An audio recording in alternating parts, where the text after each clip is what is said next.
ആശാന്റെ പോസ്റ്ററൊക്കെ റിലീസ് ആയിട്ടുണ്ട്. വൻ ലുക്ക് ആണല്ലോ അതില്. ക്യാരക്ടർ പോസ്റ്റർ ഇറക്കിയിട്ടുണ്ട്. അപ്പൊ അത് എനിക്ക് ഒരുപാട് സന്തോഷം നൽകിയ ഒരു സിനിമയാണ് അത്. ചെയ്ത സമയത്തും അതിന്റെ പ്രിപ്പറേഷനും കാര്യങ്ങളെല്ലാം അത്രമാത്രം നമുക്ക് ഇഷ്ടപ്പെട്ട ഒരു സിനിമയാണ്. പ്രത്യേകിച്ചും ഞാൻ സാധാരണ ചെയ്യുന്നതിൽ നിന്ന് മാറിയ ഒരു ക്യാരക്ടറാണ്. കാരണം ഒരു സാധാരണ വില്ലൻ വേഷങ്ങളാണ് കൂടുതലും വരാറ്. പക്ഷെ ഇതൊരു കോമഡി സംഭവമാണ്. ലുക്കും ഒക്കെ മാറ്റമുണ്ട്. നമുക്ക് തിലകൻ സാറിന്റെ ഒക്കെ ഒരു റിസംബ്ലൻസ് തോന്നുന്നുണ്ട് അതിനകത്ത്. അല്ല, ഇന്നലെ ക്യാരക്ടർ പോസ്റ്റ് ഇറക്കിയപ്പോ തന്നെ കമന്റുകൾ കംപ്ലീറ്റ് അങ്ങനെയാണ്. അനന്തൻ നമ്പ്യാർ എന്ന് പറഞ്ഞിട്ട് എല്ലാവരും കമന്റ് ചെയ്തിരിക്കുന്നത്. കാരണം നാടോടിക്കാട്ടിലെ അച്ഛന്റെ കഥാപാത്രവുമായിട്ട് വല്ലാത്തൊരു റിസംബ്ലൻസ് ഉണ്ട്. എനിക്ക് തോന്നുന്നു ആ വിഗും കാര്യങ്ങളും മീശയൊക്കെ എടുത്തപ്പോഴേക്കും സംഭവിച്ചതാണ്.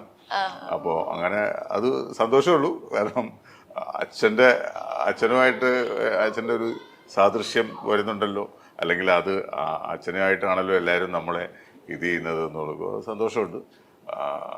അത് തീർച്ചയായിട്ടും അതൊരു വെല്ലുവിളിയും കൂടിയാണ്. അപ്പോൾ അതുകൊണ്ട് എന്നെ കൊണ്ട് പറ്റുന്ന പോലെയുള്ള കാര്യങ്ങൾ ചെയ്തിട്ടുണ്ട്. നല്ല സിനിമയാണ് കേട്ടോ. നല്ല നമുക്ക് എന്റർടൈൻ ചെയ്യാൻ പറ്റിയ സിനിമയാണ്. എല്ലാവർക്കും ചിരിക്കാൻ പറ്റിയ സിനിമയാണ്. ചേട്ടൻ ഇപ്പൊ പറഞ്ഞല്ലോ അച്ഛനോട് സാദൃശ്യം തോന്നുന്ന ആൾക്കാർ പറയുന്നത് സന്തോഷം, അതിനോടൊപ്പം തന്നെ അതൊരു ചലഞ്ചും ആണെന്നാണ് പറയുന്നല്ലോ. ചലഞ്ച് എങ്ങനെയാന്ന് വെച്ചാല് ആളുകൾ കമ്പയർ ചെയ്യും, അച്ഛനെയും എന്നെയും തമ്മിൽ കമ്പയർ ചെയ്യും. കാരണം കമ്പയർ ചെയ്യുമ്പോൾ സംഭവിക്കുന്നതെന്ന് വെച്ചാല് അച്ഛൻ ഏകദേശം 35 വർഷത്തോളം നാടകത്തിൽ അഭിനയിച്ച എക്സ്പീരിയൻസുമായിട്ട് സിനിമയിൽ വന്ന ഒരാളാണ്. ഇത്രയും മലയാള സിനിമയിൽ ഇത്രയും നല്ല നല്ല കഥാപാത്രങ്ങൾ അവതരിപ്പിച്ച ഒരാളാണ്. അദ്ദേഹത്തിൻ്റെ എക്സ്പീരിയൻസും എൻ്റെ എക്സ്പീരിയൻസും തമ്മിൽ വളരെ ഡിഫറൻസ് ഉണ്ട്. പിന്നെ തിലകൻ എന്ന് പറഞ്ഞാൽ തിലകനാണ്.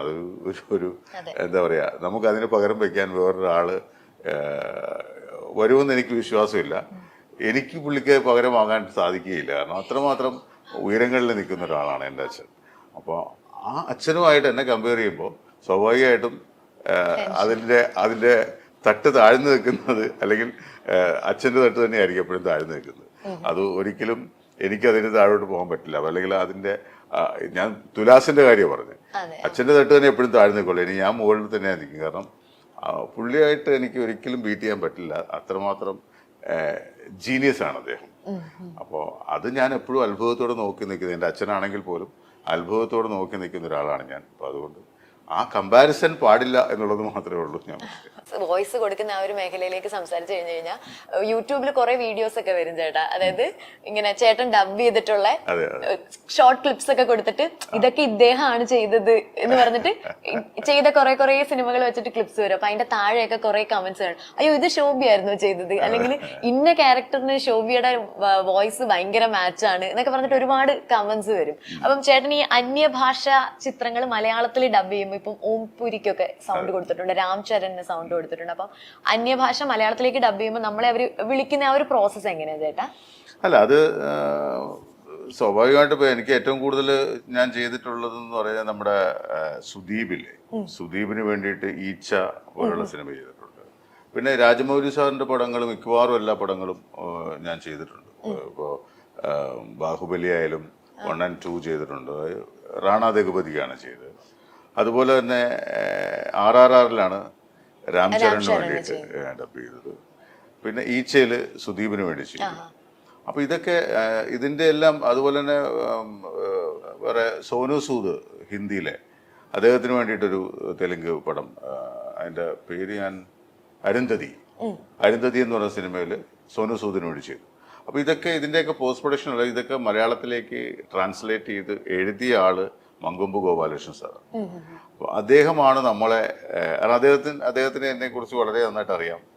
അദ്ദേഹത്തിന്റെ ആദ്യത്തെ ഒരു പടം ചെയ്തു വന്നപ്പോഴേക്കും, ഞാൻ ആദ്യമായിട്ട് പുള്ളിക്ക് വേണ്ടിയിട്ട് ഡബ് ചെയ്തപ്പോഴേക്കും എൻ്റെ ഒരു വേ ഓഫ് അപ്രോച്ചും എൻ്റെ ഒരു മോഡുലേഷനും കാര്യങ്ങളൊക്കെ പുള്ളിക്ക് ഭയങ്കരമായിട്ട് ഇഷ്ടപ്പെട്ടു. അപ്പോൾ സ്വാഭാവികമായിട്ടും അടുത്ത പടം വരുമ്പോഴേക്കും പുള്ളിക്കാരൻ ഈ ക്യാരക്ടർ ഇന്ന ആൾക്ക് കൊണ്ട് ചെയ്യിക്കാം എന്ന് പുള്ളി വിചാരിക്കും. അങ്ങനെ ഒരുപാട് പടങ്ങൾ ചെയ്തിട്ടുണ്ട്. പിന്നെ ഇപ്പോൾ ഓംപുരി സാറിന് ചെയ്യുന്ന വെച്ചാൽ ആ സിനിമയുടെ മലയാള വേർഷനും ഞാൻ തന്നെയാണ് ഡബ് ചെയ്തത്. ആടുപുലിയാട്ടം എന്ന് പറഞ്ഞ സിനിമ, അതിൽ തമിഴിലും മലയാളത്തിലും അദ്ദേഹത്തിന് വേണ്ടിയിട്ട് ഞാൻ തന്നെയാണ് ഡബ് ചെയ്തിരിക്കുന്നത്. അപ്പോൾ അതൊരു വലിയ ഭാഗ്യമാണ്. അദ്ദേഹത്തെ പോലെ ഇന്ത്യൻ സിനിമയിലെ തന്നെ ഒരു ലെജൻഡായിട്ടുള്ള ഒരാൾക്ക് വേണ്ടി ശബ്ദം കൊടുക്കുക എന്ന് പറയുന്നത് വലിയൊരു ഭാഗ്യമാണ്. അതിനകത്ത് ഏറ്റവും വലിയൊരു കോയിൻസിഡൻ്റ് എന്ന് പറയുന്നത്, എനിക്ക് 94 ഞാൻ കേരള യൂണിവേഴ്സിറ്റി യുവജനോത്സവത്തിൽ മിമിക്രിക്ക് സമ്മാനം കിട്ടിയപ്പോൾ എനിക്ക് സർട്ടിഫിക്കറ്റ് തന്നത് ഈ ഓമ്പുരി സാറായിരുന്നു. അപ്പോൾ അന്ന് 94 ഈ സർട്ടിഫിക്കറ്റ് ഞാൻ വാങ്ങിക്കുന്ന സമയത്ത് എൻ്റെ മനസ്സിൻ്റെ ഒരു കോണിൽ പോലും ഇല്ല എനിക്ക് അദ്ദേഹത്തിന് വേണ്ടിയിട്ട് ശബ്ദം കൊടുക്കാൻ സാധിക്കും. പക്ഷേ വിധി അല്ലെങ്കിൽ നിയോഗം എന്നൊക്കെ പറഞ്ഞ പോലെ അദ്ദേഹത്തിന് വേണ്ടി ശബ്ദം കൊടുക്കാനുള്ള ഒരു അവസരം കിട്ടി. അത് മലയാളത്തിൽ മാത്രമല്ല തമിഴിലും അദ്ദേഹത്തിന് വേണ്ടിയിട്ട് ഞാൻ ശബ്ദം കൊടുത്തു. അതൊരു വലിയ ഭാഗ്യമായിട്ട് ഞാൻ എപ്പോഴും കരുതുന്നതാണ്. അതുപോലെ തന്നെ ഒരുപാട് നടന്മാർക്ക്, ഇപ്പോൾ പ്രഭു സാറിന്, പിന്നെ പ്രകാശ് രാജിന് ഞാൻ മലയാളത്തിലും ഡബ് ചെയ്തിട്ടുണ്ട്, അന്യഭാഷാ ചിത്രങ്ങൾ മലയാളത്തിലേക്ക് ഡബ് ചെയ്തിട്ടുണ്ട്. അപ്പോൾ അത് എനിക്ക് തോന്നുന്നു അദ്ദേഹത്തിൻ്റെയൊക്കെ മാനറിസങ്ങൾ, ഇപ്പോൾ ഓരോ ഈ പറയുന്ന പോലെ അന്യഭാഷയിലുള്ള ആർട്ടിസ്റ്റുകളുടെ മാനറിസങ്ങൾ നമുക്ക് അതേപോലെ തന്നെ മലയാളത്തിൽ റീക്രിയേറ്റ് ചെയ്യാൻ പറ്റും എന്നുള്ളത് കൊണ്ടാണ്, അതിനുള്ളൊരു കഴിവുള്ളത് കൊണ്ടാണ് നമ്മളെ തന്നെ വിളിക്കുന്നത് എന്നുള്ള കാര്യങ്ങൾ. പക്ഷെ അതൊരു വലിയ ഒരു അപ്രീസിയേഷനാണ് നമുക്ക്. ചേട്ടൻ ഇപ്പൊ തന്നെ നമ്മൾ കുറെ ആക്ടേഴ്സിന്റെ പേര് പറഞ്ഞു, പ്രകാശ് രാജ് സാറ്, രാം ശരൺ, അങ്ങനെ ഒരുപാട് പേരുടെ പേര് നമ്മൾ പറഞ്ഞല്ലോ. അപ്പൊ സാർ, ഓരോ ആക്ടേഴ്സിന്റെ മീറ്റർ ഡിഫറെന്റ് ആയിരിക്കുമല്ലോ സംസാരിക്കുന്നതും. അപ്പൊ നമ്മൾ ഡബ് ചെയ്യുന്ന സമയത്ത് ഇങ്ങനെ ഭയങ്കര ബുദ്ധിമുട്ട് ആർക്ക് ഡബ് ചെയ്യാനായിട്ടാണ്? അതായത് അന്യഭാഷ വന്നു കഴിയുമ്പോൾ നമ്മൾ ഡബ് അല്ല, അങ്ങനെ പറഞ്ഞാൽ നമുക്ക് ഇന്നൊരാൾക്കെന്ന് പറയാൻ പറ്റില്ല. എല്ലാവർക്കും ബുദ്ധിമുട്ടാണ്. കാര്യം എന്ന് വെച്ചാൽ ഒന്ന് അന്യഭാഷാ നടന്മാർക്ക് ഡബ് ചെയ്യാന്ന് പറഞ്ഞാൽ ആർക്കും മലയാളം അറിയില്ലല്ലോ. ഇപ്പൊ മലയാളത്തിൽ അഭിനയിക്കുവാണെങ്കിൽ തന്നെ അവര് മലയാളം അല്ല പറയുന്നത്. അവര് ഇപ്പോ എന്താണ് അദ്ദേഹത്തിന്റെ പേര്, ചൈന ടൗൺ എന്ന് പറയുന്ന സിനിമയിലെ വില്ലനായിട്ട് അഭിനയിച്ച ഒരു ഹിന്ദി നടനുണ്ട്, അദ്ദേഹത്തിന്റെ പേര് ഞാൻ മറന്നുപോയി. അദ്ദേഹം വൈഡ് ഷോട്ടിലെല്ലാം ഹിന്ദി തന്നെയാണ് പറയുന്നത്. അത് നമ്മൾ മലയാളത്തിൽ ഡബ് ചെയ്യണം. ഒരു ക്ലോസിൽ മാത്രമാണ് മലയാളം പുള്ളി പഠിച്ച് പറയുന്നത്. അതുപോലെ ഓംപുരി സാറും അങ്ങനെ തന്നെയായിരുന്നു. പക്ഷേ നമുക്ക് ആ മീറ്റർ കറക്റ്റായിട്ട് കിട്ടിയാൽ നമ്മൾ എങ്ങനെയെങ്കിലും അത് സിങ്ക് ചെയ്യും. അപ്പോൾ അത് എല്ലാവർക്കും ഡബ് ചെയ്യുമ്പോഴും, അന്യഭാഷ എന്ന് പറയുന്ന എല്ലാവർക്കും ഡബ് ചെയ്യുമ്പോഴും നമുക്ക് ബുദ്ധിമുട്ട് തന്നെയാണ്. ആർക്കും ഈസി ആയിട്ട് ചെയ്യാൻ പറ്റില്ല. കാര്യം അവർക്ക് മലയാളം അറിയില്ല. നമ്മുടെ അക്ഷരങ്ങൾ തന്നെ നമുക്ക് കൂടുതലാണ്. മറ്റുള്ള ഭാഷ വെച്ച് നോക്കുമ്പോൾ നമ്മുടെ മലയാളം പറയാനാണ് ഏറ്റവും പ്രയാസം മലയാളം പറയാനാണ്. അപ്പോൾ അതുകൊണ്ട് നമ്മൾ മലയാളം പച്ചവെള്ളം പോലെ പറയും, അവർക്കത് പറ്റില്ല. അവരത് മലയാളം പറയുമ്പോഴേക്കും അവർ വലിച്ച് ഇഴച്ചൊക്കെ പറയും.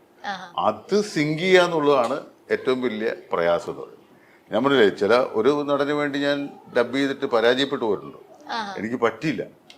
വേറെ ആരുമില്ല, ആശിഷ് വിദ്യാർത്ഥിക്ക് ചെസ് എന്ന് പറയുന്ന സിനിമയിൽ ഡബ് ചെയ്യാനായിട്ട് എന്നെ വിളിച്ചിട്ട് എനിക്ക് ചെയ്യാൻ പറ്റില്ല.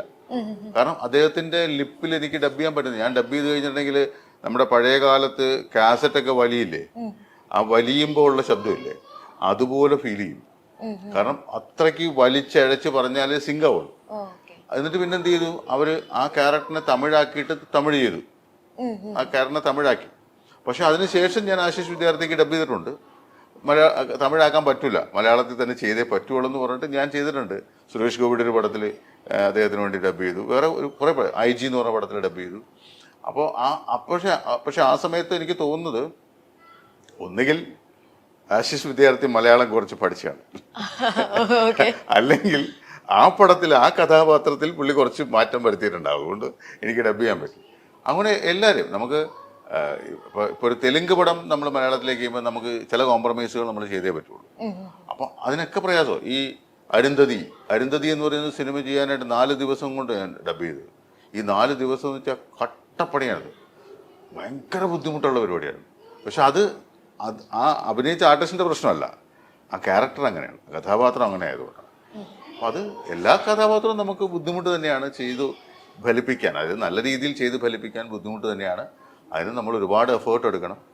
അപ്പോൾ അങ്ങനെ ഇന്ന ആൾക്ക് ഈസി ആണെന്ന് പറയാൻ പറ്റില്ല. അപ്പം ചേട്ടൻ ചെയ്തതിൽ ചേട്ടൻ ഇങ്ങനെ ഭയങ്കര ഓക്കെ ആയിട്ട് തോന്നിയ ഒരു ആക്ടർ ഉണ്ടാവില്ല, അതായത് ചേട്ടന്റെ വോയിസുമായിട്ട് ശരിയായിട്ട് പോകും എന്ന് തോന്നിയ അങ്ങനെ ഒരു ആക്ടർ ഉണ്ടോ? എനിക്ക് നമ്മുടെ രഞ്ജിത്ത് എന്ന് പറയുന്ന തമിഴിലെ ഒരു ആർട്ടിസ്റ്റ്, കമന്റ്സിലൊക്കെ കിടക്കും. അതെ, നമ്മുടെ രാജമാണിക്യത്തിലെ വില്ലൻ, ചന്ദ്രോത്സവത്തിലെ വില്ലൻ, അദ്ദേഹത്തിന് മിക്കവാറും എല്ലാ സിനിമകളും ഞാൻ തന്നെ ഡബ് ചെയ്തു. അപ്പൊ എനിക്കത് ഭയങ്കര പുള്ളിക്കേട്ട്. അതുപോലെ തന്നെ റിയാസ് ഖാൻ, എനിക്ക് എന്റെ എന്താ പറയുക, ഞാൻ ശോഭി തിലകൻ എന്ന ഡബിങ് ആർട്ടിസ്റ്റ് എന്നെ എസ്റ്റാബ്ലിഷ് ചെയ്യാനായിട്ടുള്ള ഒരു എന്താ പറയുക ഒരു ടേണിംഗ് പോയിന്റ് ആയിട്ട് വന്ന സിനിമയാണ് ബാലേട്ടൻ.